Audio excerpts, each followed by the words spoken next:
people are of the opinion that it's not good for a husband to tell the wife everything that he earns, and others say it's not good for the wife to tell the husband everything that she earns, right? Like, it's good to, like, just keep something to yourself. Welcome to my channel. My name is Tochi. If you're seeing me for the first time, please consider subscribing to my channel, okay? And I assure you that you won't regret it, because on this channel I share things that you would love, informative things, inspiring things, things that would inform you and encourage you, okay? So please consider sticking around and subscribe. And to all my returning subscribers, you're welcome back. Thank you all for watching my videos, for sharing my videos, for everything. I really appreciate. Thank you. So guys, in today's video I have my husband here, and together we'll be sharing with you practical ways we save money living in the UK, how we save money, how we balance work and childcare, basically how we live and survive as foreigners living in the UK. For those who don't know him, he's my husband. I'll just let him introduce himself for those who are watching this video or seeing his face for the first time. Hello guys, my name is Dozie and I'm happy to be here today. Hopefully we'll share things that will help you and inspire you and help you achieve your dreams. So you're welcome to the channel. Thank you. So guys, let's talk about money, because money is actually a very sensitive topic, right? So we just want to share what we do, what works for us, okay? So just tell us how we save money. Generally in life, there are things you can control and there are things you cannot control. So basically for us, we try to focus a lot on the things we can influence, things we can change. Of course, we worry about other things, but put more of our energy on things we can influence and change. So if we earn a particular amount of money, we focus on how we can spend wisely, as opposed to worrying about not earning more. I don't know if that makes sense. Instead of moaning about your salary not being enough, we try to look at ourselves and see how we can use it wisely by saving more, investing more, and that puts us in a good financial position. And obviously when the wages go up, we have excess, more disposable income to invest more or save more or do the things we would love to do with our money. All right, so that's one philosophy that guides us, and we feel like it's important we share this with you guys. Don't just complain about the bills and what you earn, but think of how you can change the things you can influence, then that will help you financially. Having said that, so what are the ways we save money? How do we save money? Because that's the one we can influence. You cannot influence a lot of things outside that in terms of our finances. Yeah, firstly, we budget, right?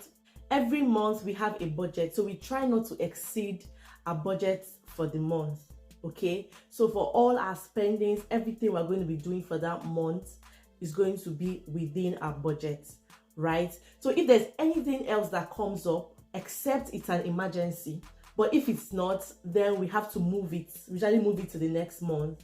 For instance, if we've done everything we're supposed to do, send money home, done everything we're supposed to do for the month, and then somebody else comes and says he needs money, or there's something else that comes up, except it's an emergency or it's extremely necessary, we move it to the next month, right?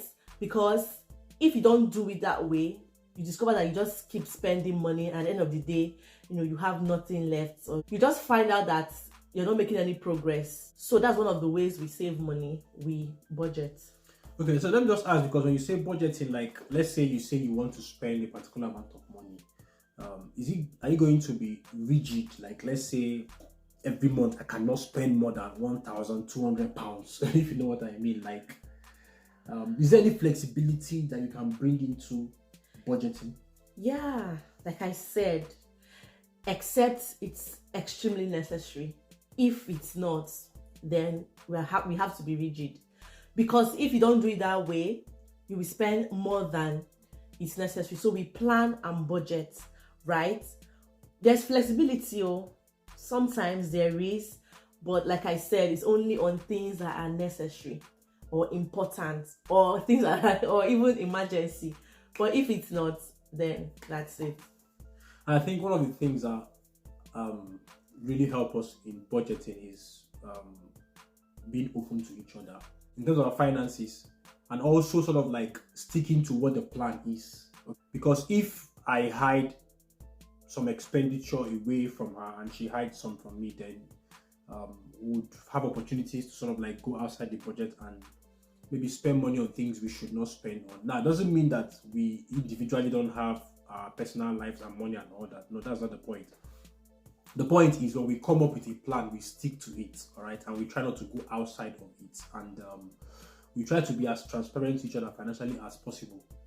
Now, this, okay, yeah. Sorry, this you just said that reminded me of what people say.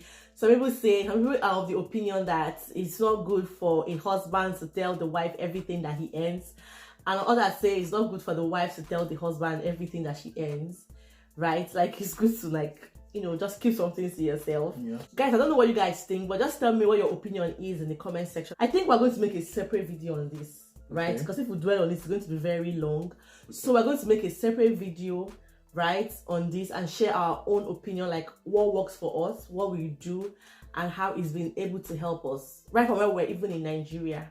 Right, so we're going to make a separate video. Okay, yeah. So we try to stick to the budget, okay, and try not to go outside of it. So it's very important you have a plan. And just to add to the issue of budgeting, we also try to, when we make our budgets, to have like goals, financial goals and projects, what we want to achieve, okay.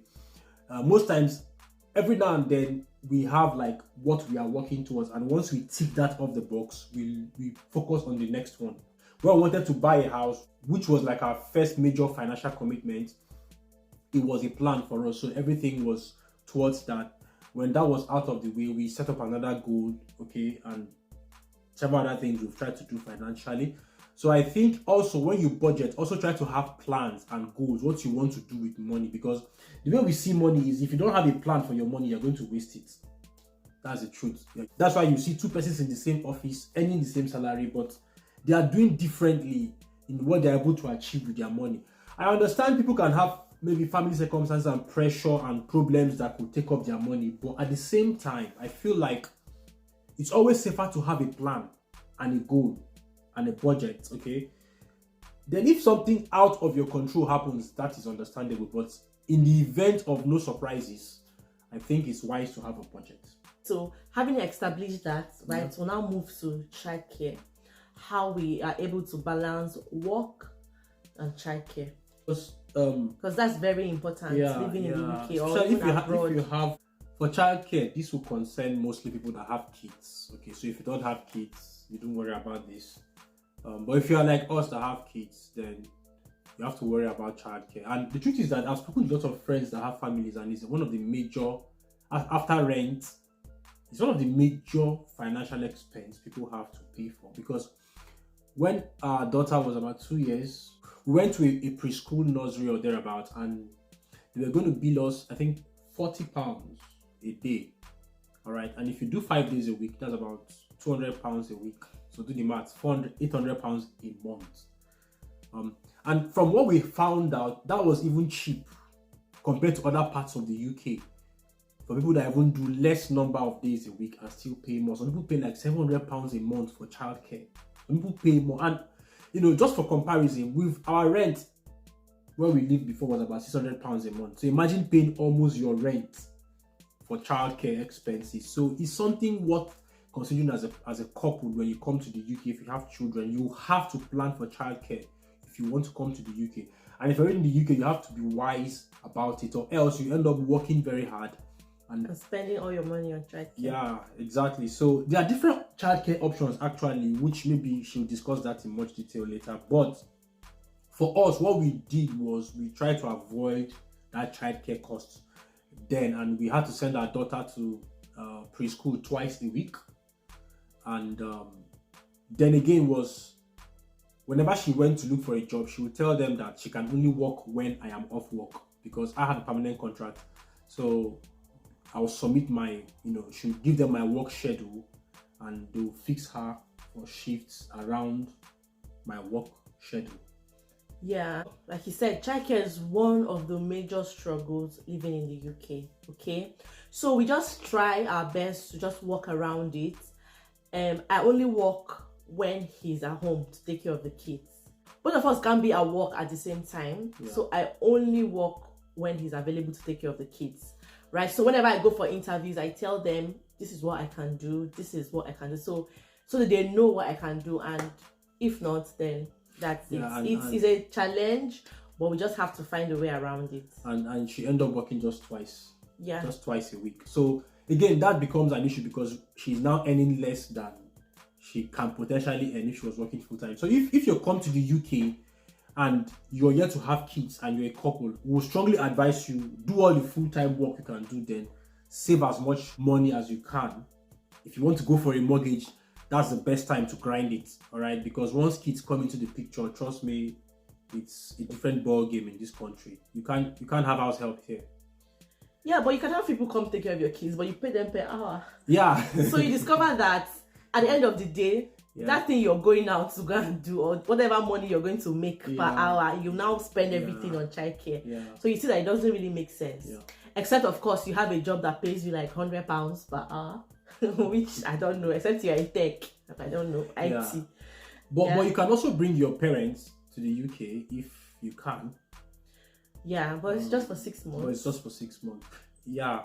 So, but then just, you know, we just tell people to just walk around it. And again, it's this one is a little bit informal and you have to be careful. It's not an advice, don't take it from us. But some people have friends, they collaborate to do childcare with, let's say your neighbor or next street person is at home. You can drop your kids there, go to work, come back. But please and please and please, you have to be careful because you could get into trouble. Many things can go wrong. So we just tell you, if you know it's something you can do, that's fine. But you have somebody you trust. Yeah, but we just, grind it and take care of our kids ourselves. Yeah, so that's why we kind of try to do businesses, and that was one of the reasons why I started my YouTube channel, just to have multiple streams of income, right? We try to do businesses here and there, just to get going. Because the way this country works and with the bills you have to pay, you don't depend so much on one person's earning. Income. And trust me, guys, you don't want to know what we spend a month. Like, even though we now have a mortgage, so that's good, and we live in a fairly affordable area, but we still spend a lot of money. Yeah, that's another issue. I think maybe we'll talk about it, right? Issue of where people live in the UK, influencing how well they do or what they're able to achieve. Okay, that's fine. Yeah, that's fine. So talking about another ways to save money is by investing.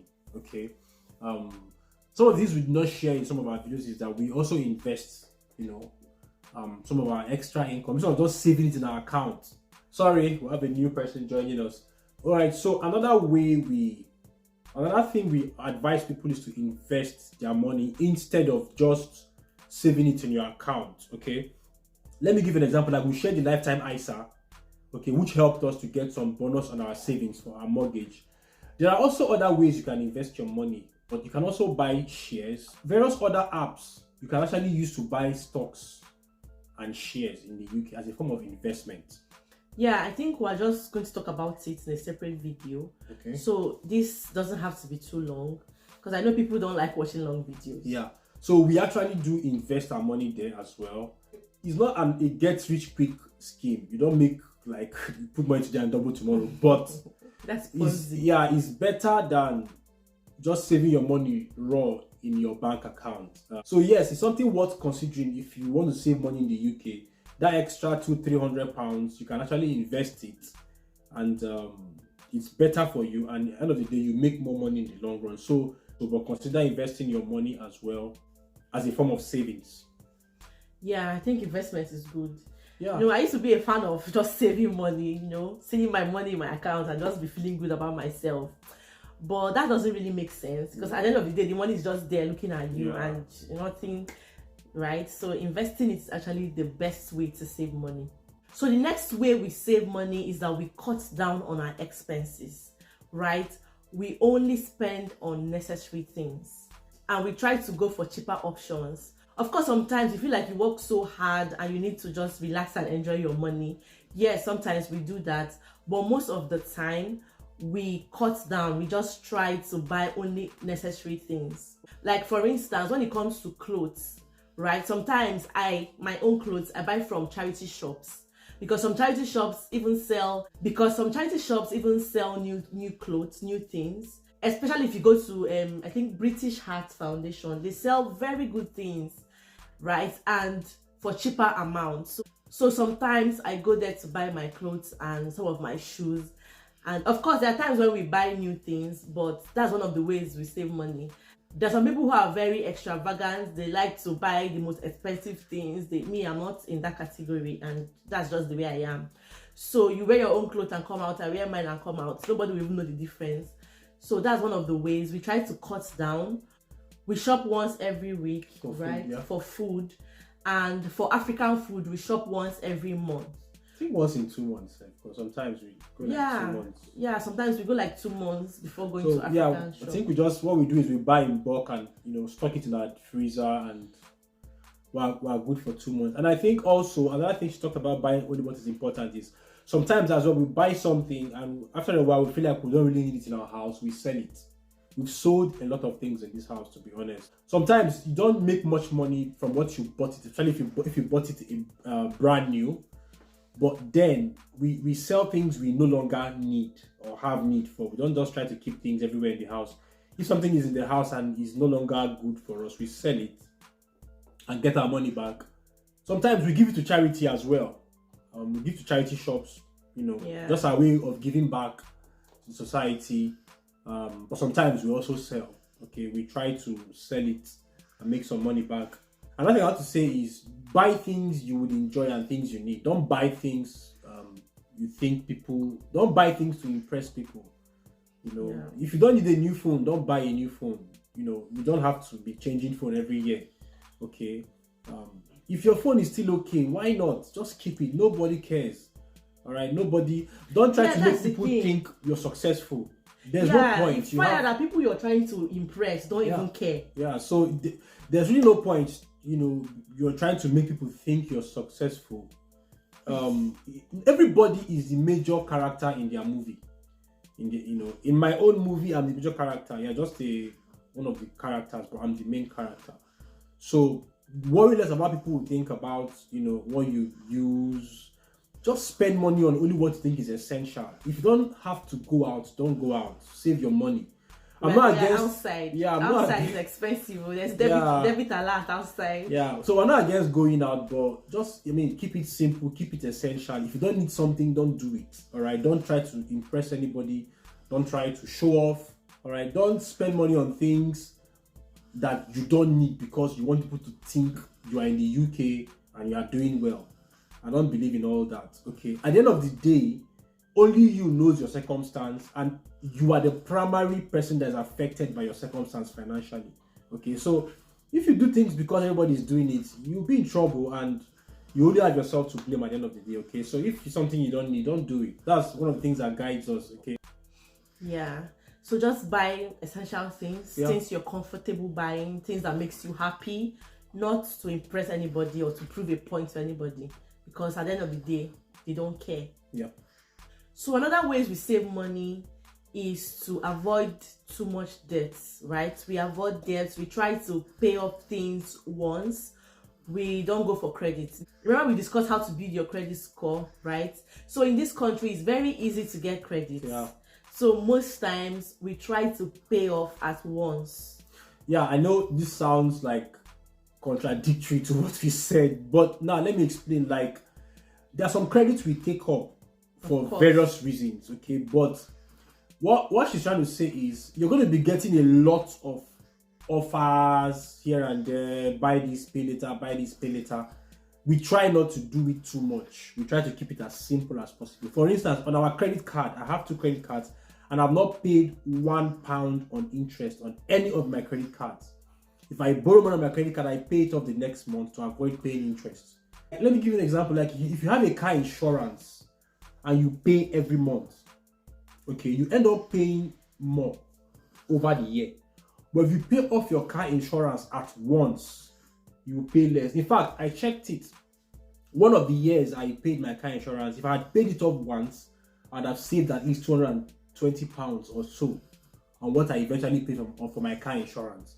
So you see that by paying your car insurance once, you've saved about £200 or £250 in a year, which is not small money, because £250 or £200 is substantial. You can feed your family for a month. Something like council tax, they wouldn't put interest if you pay every month, so it's okay to pay every month. Something like 0 interest credit, that's fine. So if you're trying to build your credit score, use credit card, if you would pay over time, make sure that the interest rate is okay, and don't take up too much of those kind of payments. Otherwise, you end up paying for too many things every month and you don't need them. So sometimes I just check our direct debits and we cancel things that we no longer need or use, and just keep it as simple as possible. Another practical way that you can save money is on transportation. Okay. Right? Because if you're not careful, transportation is one thing that takes people's money in this country. Yeah, I mean, you can get a bicycle if you don't have a car, and you can get around with your bicycle. Instead of paying £6-7 each time you want to hop around in a taxi, you can get on your bicycle, and it helps you stay fit as well, you see, and you're helping the environment too. Or you can buy a monthly pass ticket instead of having to pay each time you use a taxi. You can use the bus and pay once in a month. I think that would also help you save some money on transportation as well. Yeah. So guys, I think these are some of the practical ways we save money. Please let me know in the comment section how you save money as well, okay? Share with us in the comment section. We want to learn from you too. So we've come to the end of this video, guys. Thank you so much for watching. Please like this video, okay? Just give it a thumbs up if you liked it. And if you've not subscribed to this channel, please, it's time to subscribe, okay? Hit that subscribe button and subscribe to our channel. Follow me on social media. All my handles are in the description box. Share this video so everyone can learn from it as well. And I will see you guys in my next video. Bye-bye.